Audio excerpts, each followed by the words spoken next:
Sudah.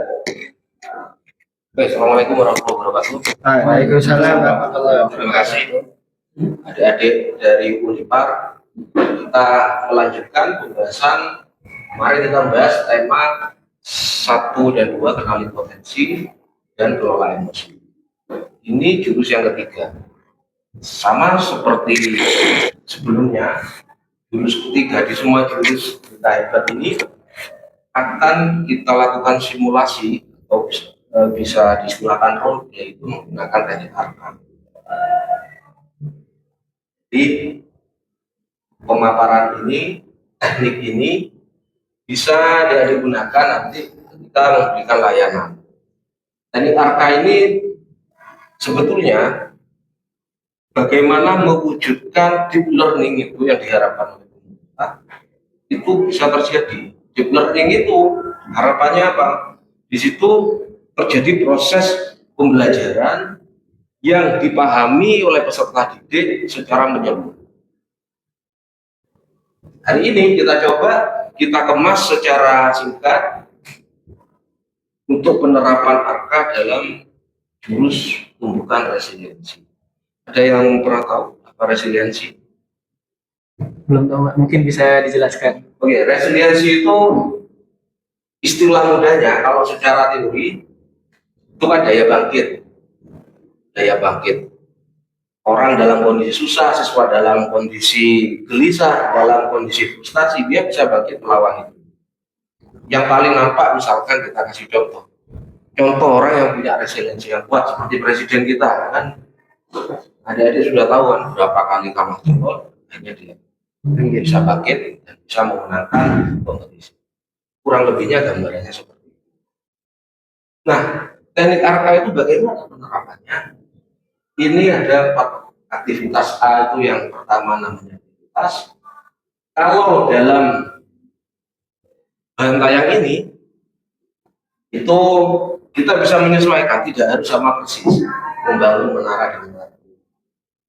Di tahap refleksi juga, nah ini permainan bisa boleh dikatakan aktivitas atau ice breaking, di mana situasi itu memberi contoh faktual, oh seperti ini resiliensi. Oke, sudah siap, kita akan terapkan jurus 3 ini. Sudah siap ya? Siap. Oke. Di depan adik-adik ada 1 lembar kertas. Ada 1 lembar kertas. Sekarang pikirkan bagaimana semua tangan adik-adik masuk di dalam kertas. Silakan. Terserah dengan cara apapun. Semua tangan ini masuk loh ya. Tangan gini. Iya, semua. Ini 4 orang harus masuk dalam kertas itu. Gimana caranya? Nempel gitu. Enggak. Ya, gimana caranya tangan itu bisa masuk dalam selembar kertas itu? 1 tangan segini. 4 tangan. Oh. 4 tangan. Maksudnya 4 tangan ini kertas masuk dalam kertas itu. Ayo coba bayangkan. Nih. Dimasuk tangan tuh segini Pak. Iya, semua. Saya kasih waktu Ini 3 menit ya. Ini gimana? Oh, kertasnya harus masuk semua. Ini. Menara ini. Gimana caranya kertas itu masuk? Oh iya Pak, betul Pak. Hah? Itu aktivitas itu membangun menara dengan kartu. Maksudnya Bukan ini tidak. Ini kan contoh. oh iya contoh. Betul. Ini apa aktivitas yang saya berikan khusus untuk sampean. Gimana caranya tangannya masuk enggak tuh tangan ke dalam kertas? Masuk. Pak. Ke dalam kertas. Jadi tangan ini bisa masuk di kertas, terserah bagaimana caranya. Maksudnya ini masuk gimana apa? Masuk kertasnya itu Berarti tangan ini harus masuk ke dalam kertas ini. 4 tangan ini semua. Iya. Mas Ramadan mungkin bisa memecahkan. kalau misalnya kertasnya disobek nggak apa Pak? Terserah. Pokoknya yang penting kertasnya itu bisa masuk ke tangan. Terserah. Dengan caranya 4 tangan itu bisa masuk semua. Ini ya. Kertas yang disobek harus masuk juga nggak sih Pak? Ya pokoknya tangan itu bisa masuk ke dalam kertas 4. Terserah gimana caranya. Apa ini boy? Anjing lagi. Nggak masuk. Ya, Ramadan sepertinya sedang memikirkan ide. Waktunya semakin berjalan. Oke. Ini kan segini. Terserah. Ini PP ini. Kita masuk. Kita pas banyak lagi. Masuk kan? oh iya. Gimana? No? Iya, coba. Saya nunggu diri kalau misalnya ntar Tidak ada benar, tidak ada salah. Iya. Terserah. Gimana caranya? 4 tangan harus masuk semua. Masuk ya tidak. Bisa begini. Iya. Tangannya masuk ini. Iya. Kan masuk. Semuanya kan jadi ini. Iya. Ini sudah ini. Ya, sudah. Pelan-pelan dan Iya, itu saja.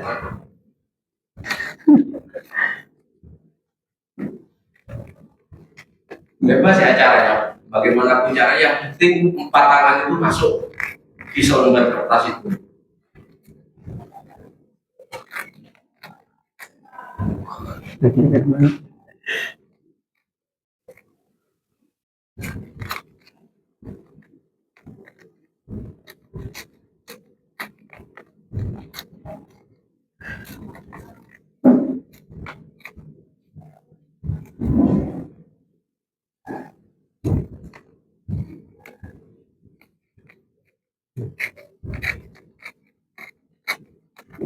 Coba itu.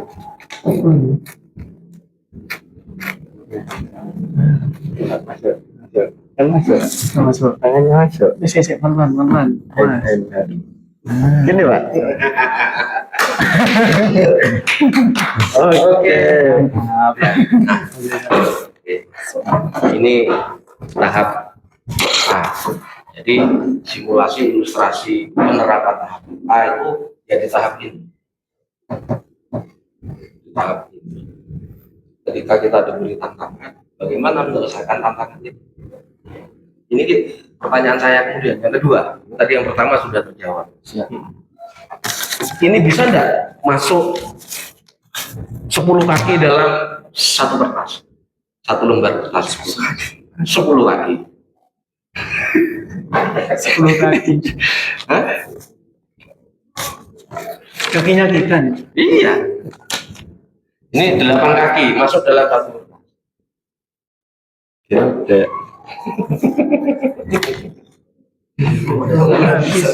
Bisa masuk jadi robek. Oke, nah ini hanya pertanyaan pemancing. Oke, sekarang pertanyaan saya, Mas Ramadan, ketika saya beri tantangan tadi, apa yang terpikirkan oleh Mas Ramadan? 4 tangan masuk dalam satu kertas. Kalau di pikiran saya masih tapi dicoba itu ya, bayangkan ini apa kertasnya gimana bakal masuk mau kemungkinan bisa Semua kemungkinan ya. Pasti. Kalau tadi apa yang kayak tadi Ya. yang pertama atau di tersikur gitu. Mas Puji, Pak saya Pak udah hampir menyerah tadi. Kayaknya pikiran udah buntu gitu. Oke. Apa ini yang mau di Ya. kok bisa tangan 4 masuk ke satu lembar gitu? Satu lembar itu. Nggak masuk akal, secara akal. Ya masuk akal. Iya, Oke, itu dong. kita sudah tangkap. Memungkinkan dengan segala cara, anggap mustahil. Iya. Oke. Mas Randy, Kalau saya sendiri, Pak. hmm? Sekiranya itu kan tadi makanya saya nanya ke jenengan. Kalau misal disobek gimana? Kata jenengan, ya apa terserah intinya bisa masuk. Jadi kalau menurut saya, semisal itu nggak melanggar dari aturan yang sudah perintah, Betul. ya apa? Bebas. Yang penting tangan masuk. Kira masuk. Berarti sudah terpikirkan cara berarti ya. Sekarang Mas Ziad, jika saya beri tantangan itu yang terbiang pertama. Pikiran pertama itu ya tentunya itu kurang percaya diri, maka ini bisa masuk. Ya yakin. Tapi memang kadang kita juga perlu yang namanya itu out of the box, berpikir di luar Betul. itu.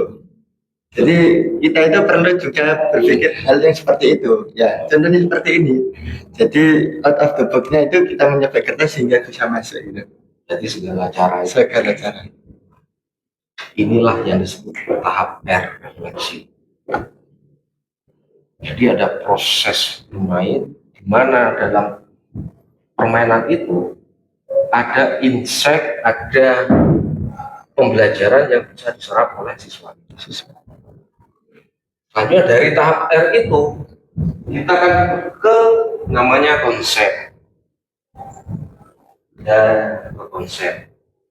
Oke, resiliensi. Karena ini berbeda ilustrasi permainannya, saya skip saja ya. Iya. Oke. Resiliensi sudah dikatakan kemampuan seseorang itu untuk bangkit kembali. Bangkit kembali dalam banyak hal, bisa dari stres, trauma, atau dalam kehidupan.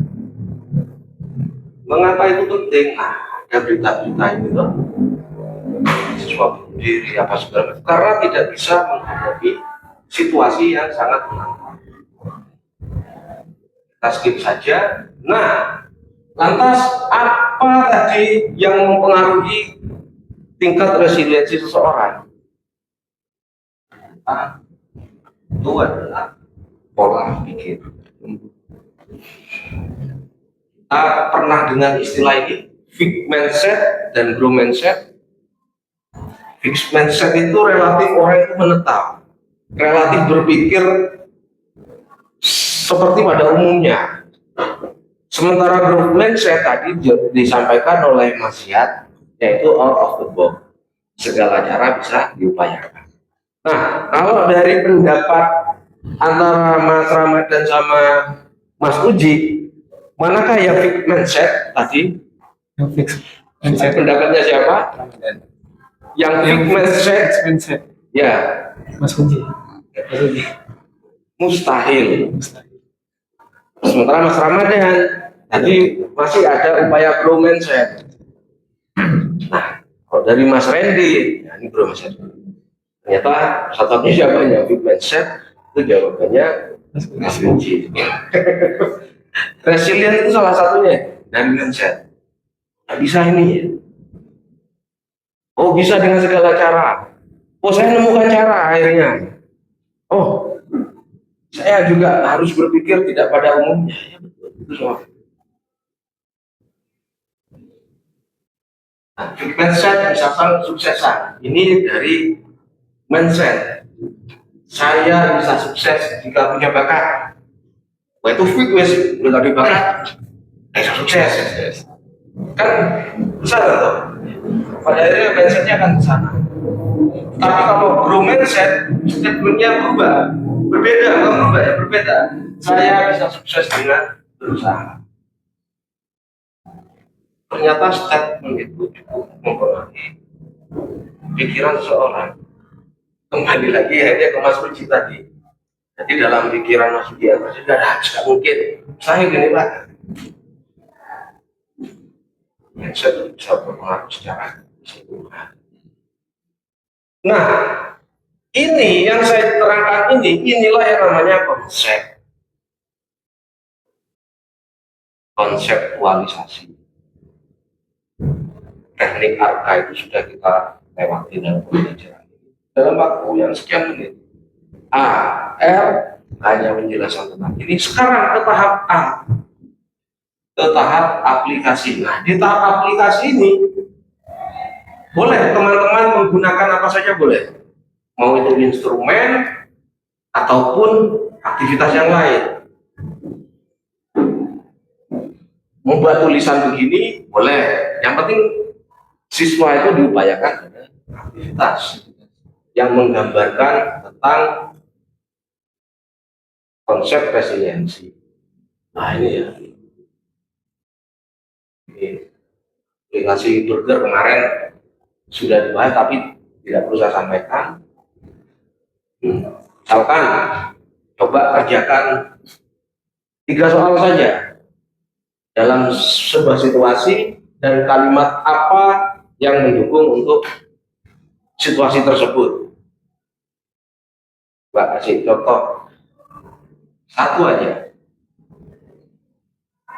Kita harusnya kelompok nih ya, kalau anak-anak. Misalkan ya dalam situasi Macet.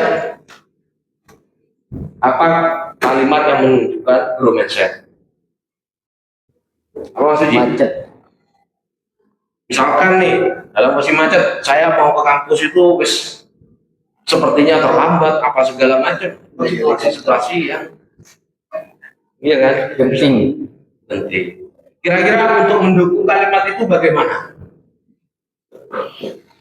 Situasinya macet.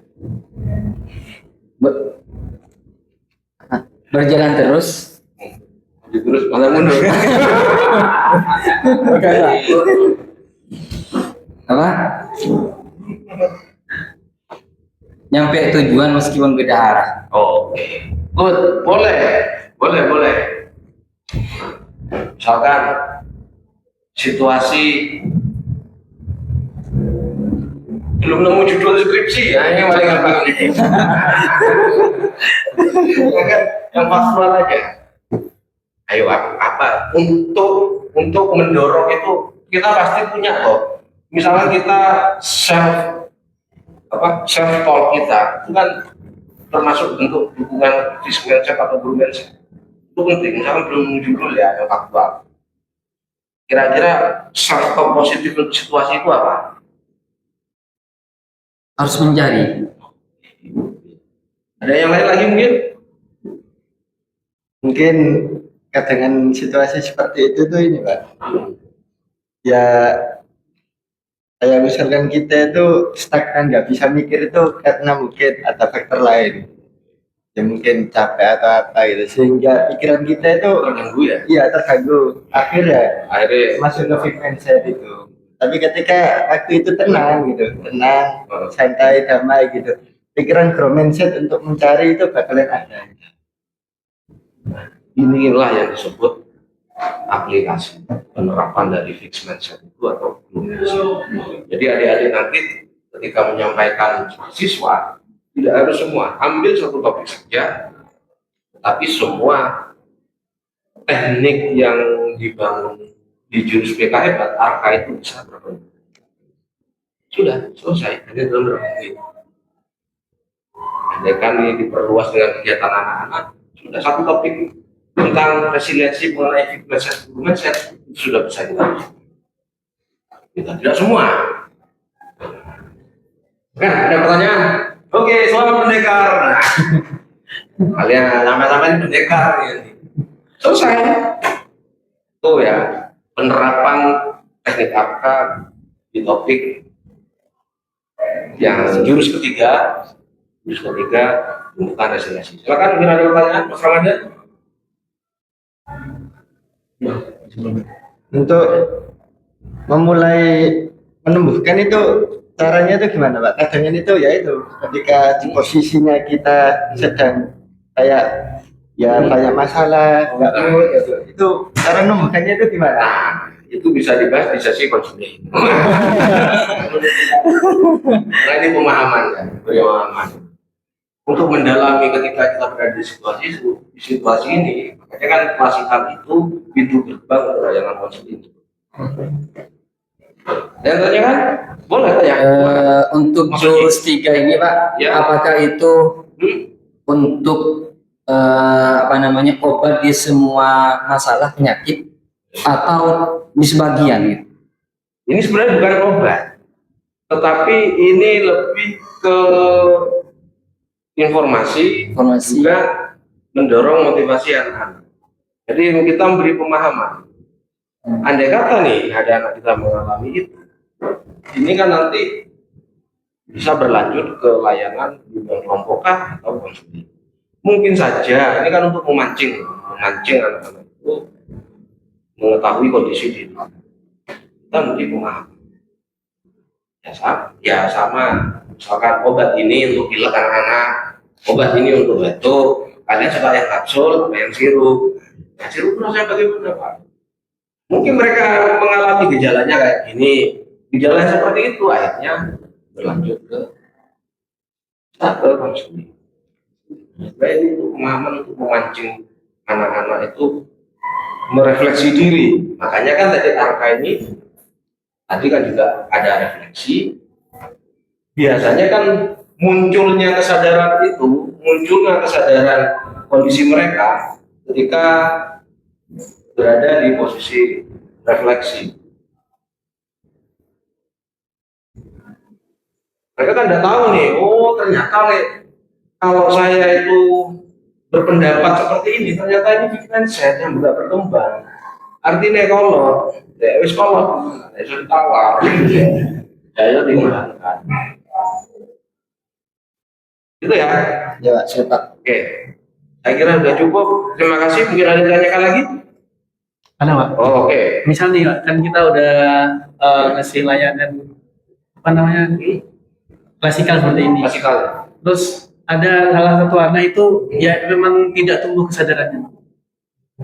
Kesadaran tentang berkaitan dengan materi kan? Berkaitan misal dengan kayak sekarang kan materi resiliensi menemukan bangkit Iya. bangkit lagi. Nah, anak itu sudah tahu nih Pak caranya tekniknya, tapi masih gimana ya? Masih belum bisa bangkit gitu. Oh, ya itu tadi. Memang ini untuk memancing anak itu untuk mengenal dirinya. Kalaupun itu terjadi, itu kan bisa berlanjut ke sesi konseling karena sifatnya sudah individu. Itu berlanjut. Kita hanya memancing aja. Sebagai pemancing mereka, biar mau mengenal dirinya sendiri juga. Situasi kawan. Ya, ada lagi? Pak cukup? Cukup. Oke, terima kasih banyak untuk pertemuan berikutnya. Akhiri, Assalamualaikum warahmatullahi wabarakatuh. Waalaikumsalam warahmatullahi wabarakatuh.